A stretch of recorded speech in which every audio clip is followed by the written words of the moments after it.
Hey bakers, John Cannell here, and today on Preppy Kitchen we're making the ultimate chocolate cupcake. Or is this the ultimate chocolate cupcake? Too much frosting? You let me know.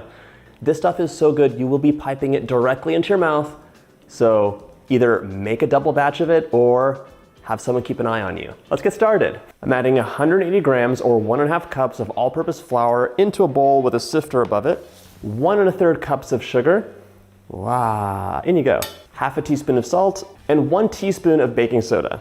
That's our leavening agent. We're gonna sift it up and whisk it out, except that I forgot the cocoa powder. That is like the main flavor. What am I thinking? All right, put this back on. Let's get that cocoa. I'm adding 1/4 cup of a high quality cocoa powder. This is from Valrhona, but there's tons of nice brands out there. Now we're gonna sift this lumpy mess out. Look at these boulders. Actually, let's give it some help. All right, whisk it up. Take it off the scale if you want to be nice to your scale.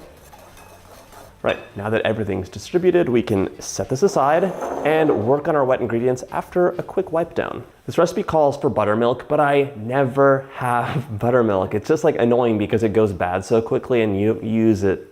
I don't make buttermilk pancakes every day, let me just say that. So my solution is to use regular milk, which we're gonna sour with some white vinegar. You could also use lemon juice if you want to. We just need to add some acidity to curdle it, and it'll help with the leavening agents too. So almost half a cup, and then we're just gonna pour in a tablespoon or so. Give it a little stir, stir, stir, stir. By the time we're ready for it, it'll be nice and thick. Into my separate bowl, I'm adding in 2 whole eggs, 1/4 cup of sour cream. If you don't have sour cream, yogurt will do as well. Just use plain whole milk yogurt. 1/3 cup of vegetable oil. I love this cake because it can go into the fridge and still be like really, really soft and pillowy. It doesn't have to come back to room temperature. That's because of the vegetable oil. 1/2 cup of our mock buttermilk. See all that curdle? That. But it'll taste good. So I'm supposed to use hot coffee, but this is cooled down. In the meantime, while we were setting up, it's fine.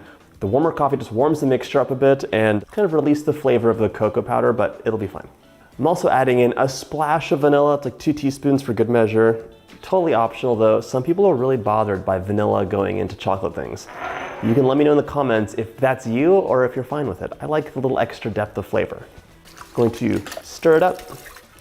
Never turn the oven on.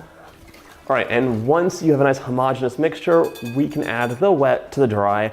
This can be done in a stand mixer with a paddle attachment, or it could be done by hand, which I'll be doing right now. I just don't want to deal with another dish.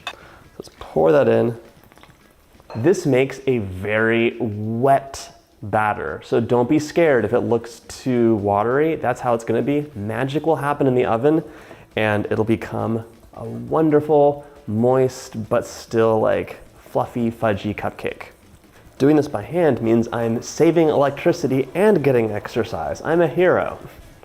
You want to stir this for like, a little bit less than a minute. You do want to activate some of the gluten in the flour. You'll see it become nice and silky, and there won't be any lumps left in there. Strangely mesmerizing. It's that nice drizzly batter. That's what we want. So we're gonna set it aside and prep our little cupcake papers. Let's add the papers into our tin. I'm using just plain old white ones. I like that you can see the chocolate come through. The key is gonna be to not overfill these. They actually will rise a lot, so don't go about 2/3 of the way full. I'm using a medium ice cream scoop to help me out. Yesterday, I used a large one. Horrible things happened. It was a full glom pan of chocolate cupcake, but it looked like a sheet cake. So, I'm gonna try and be neat about this. It's harder when they're giant. By the way, they're trimming a giant 50-year-old pine tree right next door, right outside of the window, and just in case you're wondering, what's that buzzing sound? It's chainsaws. Filling up those cupcakes. You'd be eating my feelings. This recipe will make about 16 to 18 cupcakes depending on how you're filling them. I have some leftover batter, so I'm just gonna spray a little 3-inch pan and make a mega cupcake or personal cake for myself. Cupcakes will go into the oven at 350 Fahrenheit for about 25 minutes or until the centers are springy and set. In the meantime, let's make our dreamy chocolate Swiss meringue buttercream. We need 5 egg whites. So let's start separating. You can use a third bowl to separate into if you're afraid your yolks are gonna break, like that one just did. If you're quick though, it's not a big deal. I see some yolk in there. Clean hands is the best way, but make sure you crack those eggs carefully, otherwise bad things are gonna happen. Woo. I should have used that third bowl. What was I thinking? Once again, trying to be a big shot. Now we're adding in 1.5 cups of granulated sugar. In you go. If you like your buttercream a bit sweeter, you could add in maybe 2 extra tablespoons. At some point though, those eggs become saturated and the sugar won't dissolve into them, so you have little grains. And yes, I learned this the hard way. Give this a stir so it is fully homogeneous. Add a pinch of salt in here too. And now we're gonna put it over a pot of simmering water, making sure the water does not touch the bowl. It's gonna steam heat it to 160 degrees, and yes, you'll be whisking this the whole time. All right, so take your 160 degree Fahrenheit egg mixture and pour it right into your stand mixer. You can see how gooey it is now. We're gonna mix it on high for about 10 minutes or so. It needs to come to room temperature. While that's going, I'm adding in 10 ounces of bittersweet chocolate into a bowl. You can give this a chop if you want, but I think it'll be fine just like this, and we're gonna place it right over that double boiler. And then you keep mixing. By the time they're both done, everything will be set. Let's check in on this. Look how gorgeous this is. This is like one of my favorite parts of baking. In case you're wondering, making meringue. Okay, so it's not ready yet because it's too warm, but look at that. It's like a Dr. Seuss dollop. This needs to mix for a while longer. You could actually pack the bowl in ice to speed things up, but that chocolate has to melt, the cupcakes have to bake, so I'm not in a huge hurry. Once the chocolate starts melting, you can just give it a little stir to help things along and keep an eye on it.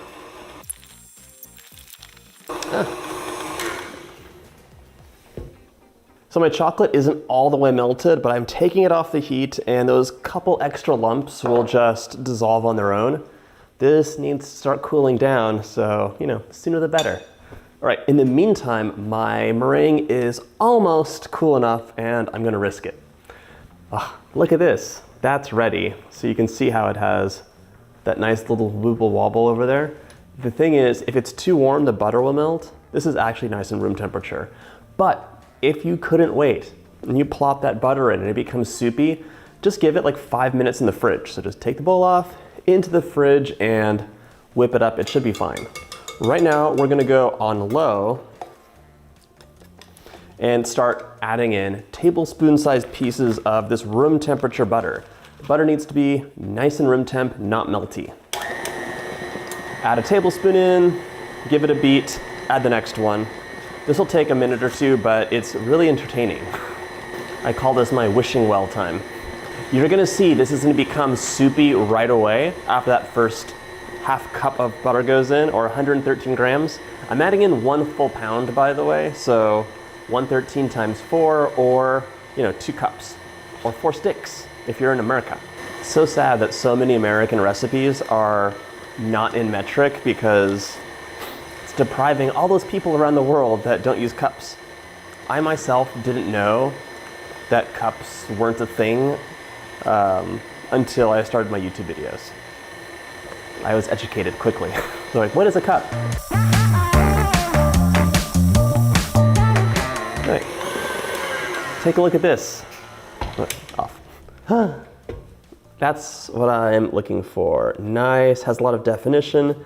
This still needs to keep going for a bit because there are some little specks of butter in there, but that is a nice Swiss meringue consistency you can see there. I think it tastes delicious, even without the vanilla. But instead of vanilla today, we're adding chocolate. This is in a mix for a couple more minutes, and then this is gonna keep cooling down. If it's still really warm, you can transfer it to a cold bowl, and that'll help things along as well. And this is pretty hot, so I am gonna transfer it to a cold bowl to help things along. You could have also just done this in advance, which I did not do. Cupcakes have been cooling in the background. They're not done yet, but Look at this perfectly filled cupcake. It makes me so happy. Yesterday I overfilled the cupcakes and it was trying. There was a lot of sneak eating happening on the sly.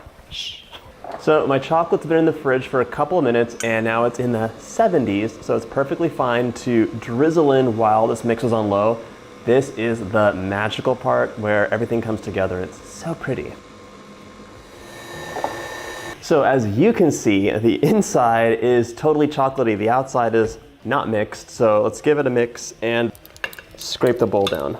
I mean, that is just right. So much chocolate, not too much sugar, light as air. Okay, we're ready to transfer this amazing concoction into a piping bag, and I'm fitting it with an 869 tip. It's my large open star, my favorite cupcake decorating tip, especially if you want to add in a ton of frosting. So with this dollop, you're gonna add a ton of buttercream to the bottom and keep turning it clockwise, counterclockwise until it becomes a little point. That's pretty nice, and it's maybe just the right amount of buttercream. Love it. Let's make a couple more. So you could also just do one big dollop without the turning. It's kind of nice to spiral. You could just top it with a chocolate covered espresso bean or maybe a little drizzle of chocolate. Back to my favorite. I think that looks so nice, and it's really, really easy to do. By the way, if it's a bit off center, you can just tap it a little bit and it'll correct it while it's still soft. These can go into the fridge, but they'll really firm up, so I would leave them at room temperature, just covered. So this is the actual amount of frosting that I like on a cupcake. I am not a crazy frosting to cake ratio person. I like it to be, you know, more cake than frosting. And it's time for a bite. I'm basically speechless. All the chocolate pathways in my brain are firing on full. You don't taste the coffee, really just up to the chocolate flavor, and this frosting is like the perfect companion to this fluffy, fudgy cupcake. You've got to try this. I don't know if you can tell how delicious this is, but I'm like, I will be gorging myself off camera. It's that good. If you like this recipe, check out my German chocolate cake. It is everything you need a German chocolate cake to be, and it is beyond amazing. Thanks so much for watching. If you like my videos, hit that like button and subscribe, and I'll see you soon.